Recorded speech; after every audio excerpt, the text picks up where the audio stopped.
చదివింది intermediate BiPC, చేసింది MBA, ఇప్పుడు చేస్తున్నది డెలివరీ బాయ్ పని. ఇంట్లో వాళ్ళకి చెప్పలేడు, ఫ్రెండ్స్కి చెప్పుకుంటే నవ్వుతారని భయం. రాత్రి 11 గంటలకు బైక్ మీద వాన్లో తడుస్తూ పిజ్జా డెలివరీ చేస్తూ ఆలోచిస్తాడు, నా లైఫ్లో ఎక్కడ తప్పు జరిగిందని. ఇది ఒక్కడి కథ కాదు. హైదరాబాద్లో కొండాపూర్ నుంచి విజయవాడలో బెంజ్ సర్కిల్ దాకా ప్రతి సిగ్నల్ దగ్గర జొమాటో, స్విగ్గీ బ్యాగ్ వేసుకున్న కుర్రాడిని అడగండి. వాడి బ్యాగ్లో ఫుడ్తో పాటు ఒక డిగ్రీ సర్టిఫికెట్, 2 పీజీ సర్టిఫికెట్లు కూడా ఉంటాయి. ఇది ఈ జనరేషన్ ఎర్రర్. అసలు ఈ ఎర్రర్ ఎక్కడ స్టార్ట్ అయింది, ఎవరు కోడ్ చేశారో తెలిస్తే షాక్ అవుతారు. కథ మొదలయ్యేది 10వ తరగతి రిజల్ట్స్తో. 9.8 జీపీఏ వచ్చింది. ఇంట్లో లడ్డూలు పంచారు. ఆ స్వీట్ తిని అరిగేలోపే ఇంట్లో యుద్ధం మొదలవుతుంది. నాన్న వచ్చి బైపీసీ తీసుకోరా, డాక్టర్ అవుదాం అంటాడు. అమ్మ వచ్చి నీట్ కోచింగ్లో జాయిన్ చేద్దాం, మా చెల్లి కొడుక్కి సీటు వచ్చిందని అంటుంది.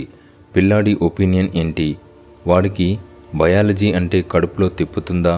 వాడికి కెమిస్ట్రీ రియాక్షన్లు అర్థమవుతాయా? వాడు రాత్రిపూట ల్యాప్టాప్లో కోడింగ్ చేస్తున్నాడా, వీడియో ఎడిటింగ్ నేర్చుకుంటున్నాడా అనే ప్రశ్నలు బ్యాన్.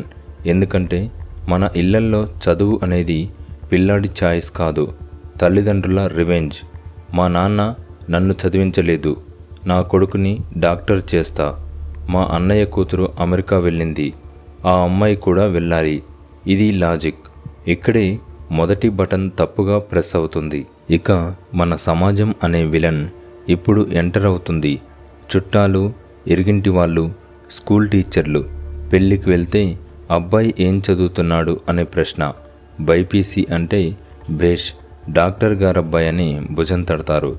ఆర్ట్స్ అంటే మొహం మార్చుకుని ఓహో అని వెళ్ళిపోతారు. మార్కెట్లో కూరగాయలు అమ్మే వ్యక్తి కూడా మా అబ్బాయి నీట్ రాస్తున్నాడని గర్వంగా చెప్తాడు. ఎందుకంటే మన దగ్గర గౌరవం అనేది ప్రొఫెషన్తో లింక్ అయిపోయింది.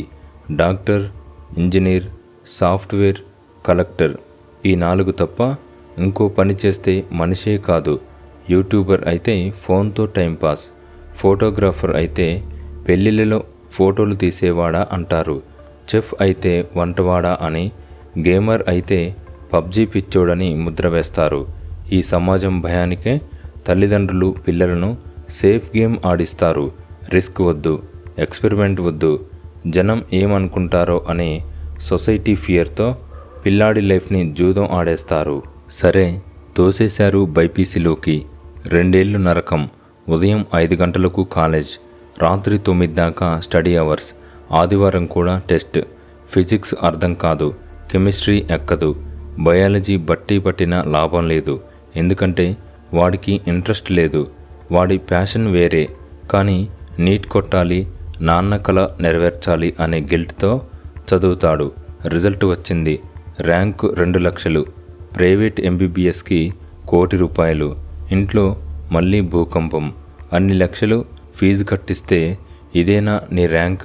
పక్కింటి పవన్కి గవర్నమెంట్ సీటు వచ్చింది, నువ్వు సిగ్గు లేకుండా తింటున్నావు అనే మాటలు. ఇక్కడే కంపారిజన్ అనే క్యాన్సర్ స్టేజ్ 4కి వెళ్తుంది. వాడి సెల్ఫ్ రెస్పెక్ట్, కాన్ఫిడెన్స్ అన్నీ జీరో అయిపోతాయి. వాడు అనుకుంటాడు, నేను వేస్ట్, నేను పనికిరానని. ఇప్పుడు ప్లాన్ బి అమలు చేస్తారు. డాక్టర్ కాలేదు, ఇంజనీర్ కాకపోయినా పర్వాలేదు, ఏదో ఒక డిగ్రీ, బీఎస్సీ చేస్తాడు. 3 ఏళ్ళు టైంపాస్. డిగ్రీ అయిపోయాక అసలు సినిమా. ఇంట్లో వాళ్ళు, చుట్టాలు అందరూ ఒకే మంత్రం జపిస్తారు, ఎంబీఏ. ఏ గ్రూప్ అయినా సరే చివరికి ఎంబీఏ చేస్తే లైఫ్ సెటిల్ అని. 50,000 జాబ్, కార్, ఫారిన్ ట్రిప్స్ అని బ్రెయిన్ వాష్ చేస్తారు. కాలేజీ కన్సల్టెన్సీలు కూడా అదే చెప్తాయి. బీటెక్ ఫెయిల్ అయినవాడు, బీకాంలో సప్లీ ఉన్నవాడు, బీఎస్సీ బయాలజీ చదివినవాడు అందరూ ఎంబీఏలో క్యూలో నిలబడతారు. 2 నుంచి 5 లక్షలు ఫీజు, లోన్ తీసుకుని మరీ కడతారు. ఎందుకంటే ఎంబీఏ అనేది అన్ని రోగాలకు ఒకే మాత్ర అని మన సమాజం నమ్మించేసింది. 2 ఏళ్ళు క్లాసులో పీపీటీలు, అసైన్మెంట్లు, ఫేక్ ఇంటర్న్షిప్ సర్టిఫికెట్లు, ఫైనాన్స్, మార్కెటింగ్, హెచ్ఆర్ అని ముక్కలు ముక్కలుగా చదివి ఏది పూర్తిగా రాకుండా బయటికి వస్తాడు. అసలు కథ ఇప్పుడు స్టార్ట్ అవుతుంది. MBA సర్టిఫికెట్ చేతిలో ఉంది. క్యాంపస్కి వచ్చిన కంపెనీ 10,000 శాలరీ, టెలికాలర్, 6 నెలల ట్రైనింగ్ అంటుంది.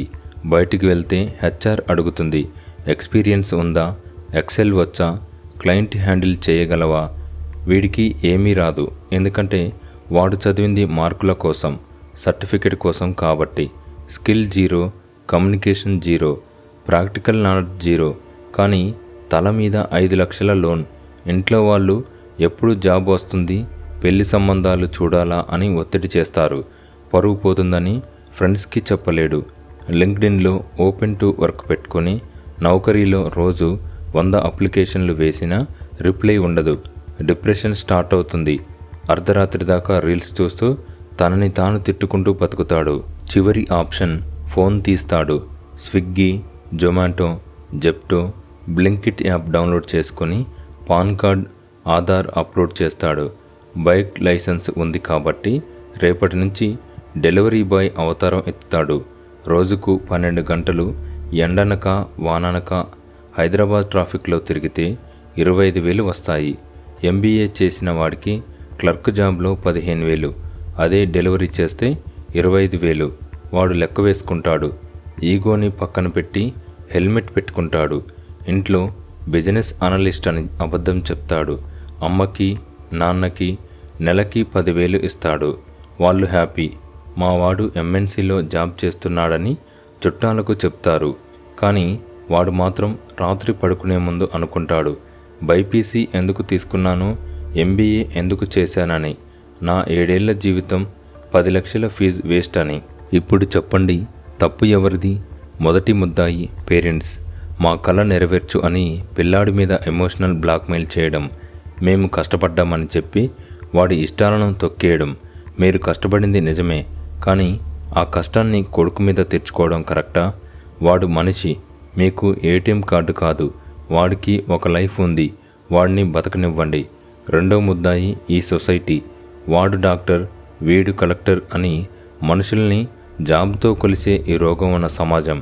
ఒక ఆర్టిస్ట్ని, ఒక సింగర్ని, ఒక క్రికెటర్ని, ఒక యూట్యూబర్ని చులకనగా చూసే ఈ మైండ్ సెట్.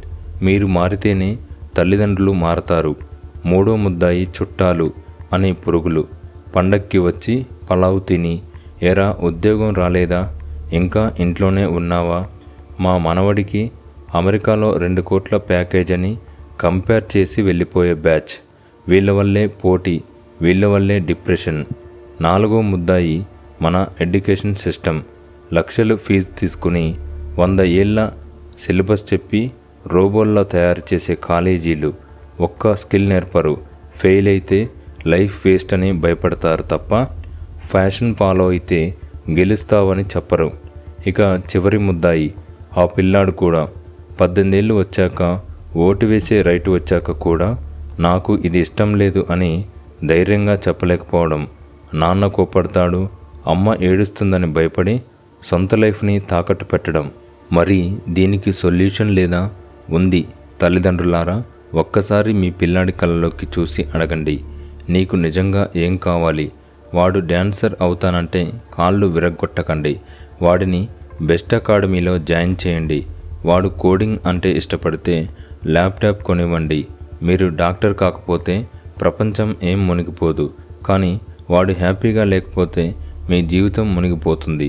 స్టూడెంట్స్, మీకొక మాట, నీ లైఫ్ నీ రూల్స్. 10వ తరగతి అయిపోయాక నీకు ఒక క్లారిటీ ఉండాలి. నీకు ఏం వచ్చో, ఏం చేయగలవు, దానితో డబ్బు ఎలా సంపాదించవచ్చు అని రీసెర్చ్ చేయి. YouTube free, Google free, ChatGPT free. నేర్చుకోవడానికి వయసుతో పని లేదు. డిగ్రీ అనేది ఒక పేపర్ మాత్రమే. స్కిల్ అనేది నీ బ్యాంక్ బ్యాలెన్స్. డిగ్రీ అయిపోయినా స్కిల్ ఉంటే లక్షలు సంపాదించవచ్చు. కానీ స్కిల్ లేకుండా 10 డిగ్రీలు ఉన్న డెలివరీ బాయ్గానే మిగిలిపోతావు. డెలివరీ బాయ్ జాబ్ తప్పు కాదు. ఏ పనైనా గౌరవమే. రెక్కల కష్టం మీద బతికే ప్రతి ఒక్కడు హీరోనే. కానీ 7 ఏళ్ళు చదివి 10 లక్షలు తగలేసి తల్లిదండ్రుల కళ్ళను మూసి చివరికి నీకు సంబంధం లేని పని చేయడం అనేది వ్యవస్థ ఓటమి. అది నీ ఒక్కడి ఓటమి కాదు, ఈ సమాజం ఓటమి. ఈ విద్యా వ్యవస్థ ఓటమి. ఈ ఎర్రర్ మళ్ళీ జరగకూడదంటే మనం మారాలి. పేరెంట్స్ ఆలోచన మారాలి. సమాజం దృష్టి మారాలి. పిల్లల ధైర్యం పెరగాలి. ఈ వీడియో చూస్తున్న నువ్వు కూడా ఇలాంటి సిచ్యుయేషన్లో ఉంటే కామెంట్ చెయ్యి. నీ కథ చెప్పు. నువ్వు ఎలా బయటపడ్డావో లేదా ఇప్పటికీ ఎందుకు స్ట్రగుల్ అవుతున్నావో చెప్పు. నీ కామెంట్ ఇంకో 10 మందికి లైఫ్ ఇవ్వచ్చు.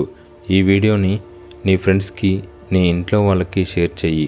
ఒక తల్లి, ఒక తండ్రి మారినా చాలు, ఒక పిల్లాడి లైఫ్ బాగుపడుతుంది. గుర్తుంచుకో, నువ్వు డాక్టర్ కాకపోయినా పర్వాలేదు, కలెక్టర్ కాకపోయినా పర్వాలేదు. నువ్వు హ్యాపీగా ఉంటే చాలు. నీకు నచ్చిన పనిలో నువ్వు కింగ్ అయితే చాలు. జై హింద్.